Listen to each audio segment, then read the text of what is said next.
To jama'a ku kwantar da hankalinku. Tinubu zai wata irin faduwa da ba ɗan siyasar da ya taɓa faduwa irin ta a Najeriya. Zai faduwa ruwas nan da shekara 1 da rabi Tinubu ya zama tarihi. Sai dai a rika cewa tsohon shugaban ƙasa.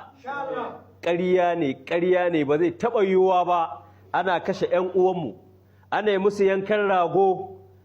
Tsoho da tsohuwa suna tashi tuku-tuku suna tafiya daji gindin bishiya suna kwana sun ƙaurace wa gidajensu da gadansu da katifarsu saboda bala'in tashin hankali. Ana kwana cikin ɗarɗar cikin rashin kwanciyar hankali. 'Yan uwanmu ne fa. Kuma wannan shugaban ƙasan za mu zo mu sake zaɓa ƙarya ne, mu ba mahaukata ba ne. Mun san abin da muke yi. Kuma muna kira ga sauran 'yan uwanmu da suke a jihohi wanda wannan fitinar ba ta faruwa. Ku sani cewa fa abin da yake faruwa a waccan jihar yau da gobe in aka gama cin ƙarfinsu kanku za a dawo, kuma ko da ba za a dawo kanku ba. Annabi Muhammad sallallahu alaihi wa sallama yake cewa unsur akhaka zaliman aw mazluman, ka taimaki ɗan uwanka da azzalimi mai zalunci da wanda ake zalunta duk ka taimake su. Su waɗannan 'yan uwanmu da ake zalunta ta ya za mu taimake su? Idan muna da halin da za mu kai musu ɗauki mu hana wannan abin da ake musu, wajibi ne mu je mu yi. Idan ba za mu iya ba mu taimake su da dukiya ko da wani abu da za su kare kansu, wajibi ne. Idan ba za mu iya ba mu saki jiki mu zazzaga musu addu'a iyakar ƙarfinmu, mu yi amfani da lokutan da Allah yake karɓar addu'a mu yi musu addu'a mun taimake su. Amma kau da kai a kansu wallahi kuskure ne. Idan muka duba muka mai da abin da yake faruwa da su babu ruwanmu, mu ba damuwanmu bace ba, tunda ba a jihanmu bane ba, tunda ba a yankinmu bane ba, mun saba wa Annabi Muhammad sallallahu alaihi wa sallama. Duk inda musulmi yake, da na Jos, da na Sokoto, da na Kano, Bauchi, Katsina, uwanmu ɗaya ubanmu ɗaya, 'yan uwan juna ne mu.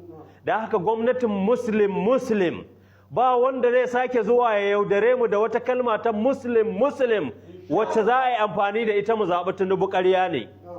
Bari mu buga muku misali. Kwanan nan tambaɗaɗɗu wasu gantalallun mata suka je suka buga ƙwallon ƙafa. Kuna da labarin abin da shugaban ƙasa ya ba su? Kuna da labarin abin da gwamnatin muslim ta ba wa mata 'yan ƙwallon ƙafa? Gantalallu Naira miliyan 150 kowa da kuma gida a Abuja. To alhamdulillahi tunda dai gwamnatin muslim ce, ga ɗanmu nan yaranmu ƙananmu wanda ake kira Bukhari Sunusi Idris ya je ya ciyo gasar Alƙur'ani. Gasar karatun Alƙur'ani ta duniya shine yayi na 3. To muna jira mu ga gwamnatin muslim me za ki yi wa wannan, sai mu tabbatar da lalle wani malami na iya zuwa ya mana bayani akan muslim mu yadda. Babu wani tsautsayi da zai sa mu zo mu zaɓi gwamnatin Tinubu. Idan ma akwai tsautsayin sai an wayi gari babu mutum ko ɗaya a hannun 'yan ta'adda, babu wani gari ko ɗaya da suke kwanan ɗarɗar, sannan kuma babu wata daba ko ɗaya ta 'yan ta'adda an tarwatsa su. Don mun san za a iya, wannan diramar da ake wa mutane ta ishe su haka. Ƙarya ne in za a je a hana wannan abin a je a hana, in kuma za a ci gaba da munafunci a ci gaba. Da haka idan gwamnatin Tinubu muslim ana so a sake mana maganar ta, to a san cewa an ɗauke duk wani ɗan ta'adda da ke arewacin Najeriya. Bayan da za a yi mu saka ƙuri'a ko ɗaya ga wannan bawan Allah, kowa ya ji.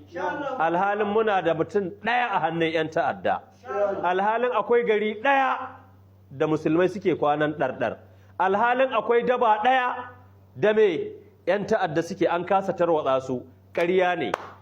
Za ku yi asarar gwamnatinku, babu maganar tazarce. Saboda me? Saboda ba ku damu da mu ba, mu ba mahaukata ba ne ba. Lokacin da ake kashe mu, lokacin da wasu ba sa iya cin abinci 3 a rana, lokacin da wasu suke bara, an talauta su, an kore su daga gidajensu, an kama musu 'yan uwansu suna wuni da yunwa, a lokacin kuke ɗaukar miliyan 150 kuna ba 'yan ƙwallon ƙafa mata tambaɗaɗɗu. a lokacin kuke ɗaukar gida kuna ba su. Wato wancan matsalar ma da take faruwa a arewacin Najeriya ba ma damuwar ku bace ba. Ma ga wanda zai zo ya mana kamfen mu zaɓi Tinubu. Muna addu'a ya Allah ka kawo mana ƙarshen wannan fitina da take faruwa a Najeriya. Ya zal jalali wal ikram, ya zal jalali wal ikram.